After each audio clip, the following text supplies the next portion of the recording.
So this is the look at the Times editorial, leading article. Its second leading article is about Belarus, and it is having a go at Mr. Lukashenko for rigging the election.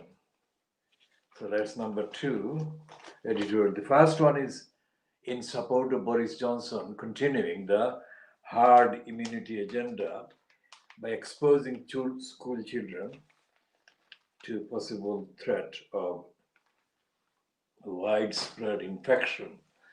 Now they are dressing it as if they are telling Johnson to do it, but actually they're egged on by their master manipulator, Murdoch, to pump Johnson into continuing this negligent, uncaring, irresponsible, deadly policy.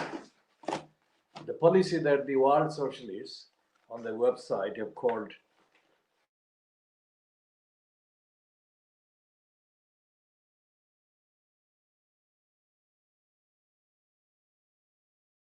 massive course. And today's Sun newspaper is evidently in denial of the coronavirus pandemic crisis still affecting Britain. And they're running this plug for their co-corruptor, Simon, whatever his excuse is. And it is on the pages, inside pages 12 and 13, that they're doing another piece about Meghan and Harry and how apparently Harry fell for Meghan. And this is the week in which the anti-Meghan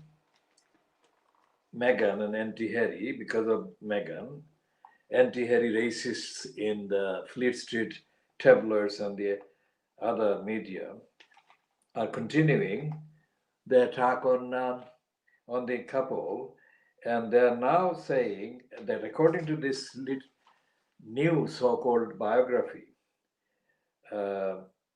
Finding Freedom, the writers of this Finding Freedom are saying that Harry was in effect converted into being an anti-racist by Meghan. Now, the anti-racist is not the word they use. Racists don't use the word anti-racist. They use it woke or woke, W-O-K-E. Now, this is another linguistic denial. This is the subconscious denial of their racism. They cannot say the word anti-racist. So woke, they have devised this woke. And they're saying that Harry was converted by Meghan to become an anti-racist and woke. And they're saying that she guided him. And the two writers, so-called, are saying that she guided him and she educated him into becoming an woke. Why should Harry need guidance? I mean, that speaks volumes, doesn't it?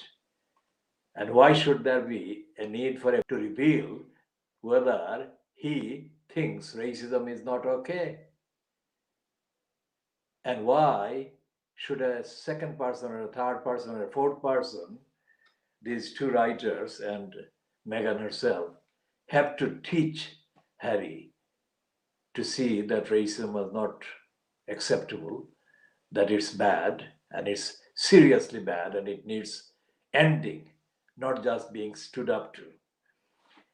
And so that is the question, and that actually gives the answer, that this society is being misled, misguided, as misinformed and misreported to by serial liars and deceivers and racists in positions in all the estates of the state. The fourth estate, the other name, the constitutional name so-called, of the quote mainstream media. The fourth estate is devastatingly pro-racist and racist and hateful and inciting every single time. And that is the evidence of the dysfunctioning of the society, which needs repairing very fast. But there is no speed evident in that direction in the behavior of Keir Starmer. In fact, he is not speeding at all in that direction. He is not moving in that direction. He is standing still or he is hiding. In terms of the media, in terms of the coverage, there is no mention of Keir Starmer's stance about the migrants. The hysteria that the Tories are running through their proxy, the Kent County Council, there is nothing, no presence of the Labour Party leader or his spokespersons on this issue.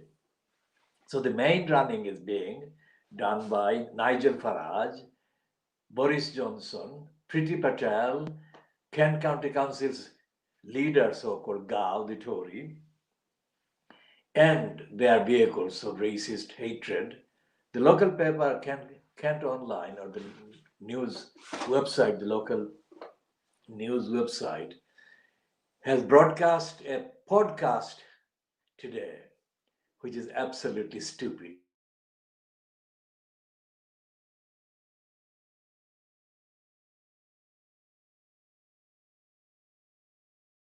and ignorant evidence of reporting or journalism helping the community. And so therefore what we have got is a vacuum, as we have been saying. The vacuum at the top of the UK elected parliament. Incidentally, not to forget the role being pretended to by Hattie Harman. Harriet Harman, who is the second British racist political controller, an endorser and mistress, political mistress of the mental slave Trevor Terrible Phillips. She is now chair of what is called the Joint Human Rights Committee in the Houses of Parliament. Now, isn't it odd, therefore, that she has not been heard or read about anything that she's saying about the human rights of the people, the migrants being targeted this week by Boris Johnson and the Conservatives and the racist media and via the proxy Conservative-controlled Kent County Council. There is no trace of Hattie Harman saying anything about the human rights violations being perpetrated and committed against the migrants by the British government, British Prime Minister, British majority parliament, spokesman and the Home Office ministers, including Priti Patel and Phillips, her deputy, and others who are inciting every day hatred by using the image of a few migrants as the representation, as the rhetorical kind of representation of the entirety of the immigrant people in this country, including Priti Patel's family that fled from Africa when the anti-Asian hysteria was stirred up by the particular three countries in Africa in the late 60s and early 1970s. So we have a vacuum, and we have worse than a vacuum because we have got a collusion by somebody who should not be colluding with the harassment of people because they are fleeing persecution or mayhem or starvation or dislocation or threat to their lives, which is what happened to the East African Asians that fled to Britain in the early 1970s or the beginning of the 70s. And this is exactly what is happening to these migrants. They're being forced to flee their countries and look for shelter, look for safety. That is the essence of women's rights. And yet, Harriet Hattie Harman has been silent. And looking at the agenda of her committee's activities, it is clear that she is pursuing the same policy of matronizing suitable targets that she is taking evidence from. So far, in the list that we have seen, there is no witness coming from the Asian community, most certainly not from the Muslim community, which is at the forefront of the vicious internally narrative of attacks by Boris Johnson and his regime and his cabal. And although the migrants literally are not necessarily majority Muslims or all Muslims, the essential focus of the racist hysteria has been owned and led and embodied by Boris Johnson for the last 7-8 months. And he has persistently refused to apologize for his previous racist incitement, hostility, and comments that were derogatory and untrue and unfounded and offensive. And he has been allowed to get away with this, and there has been no accountability, and there has been no demand for his being stopped from doing this illegal, criminal series of activities.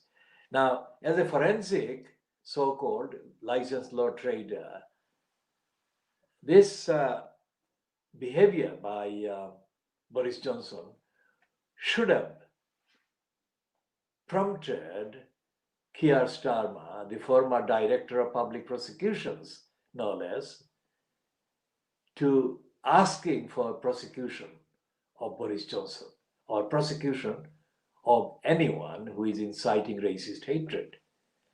And this is a week when Anthony Lester, one of the two, there was another one, his co-writer, Jeffrey Bindman.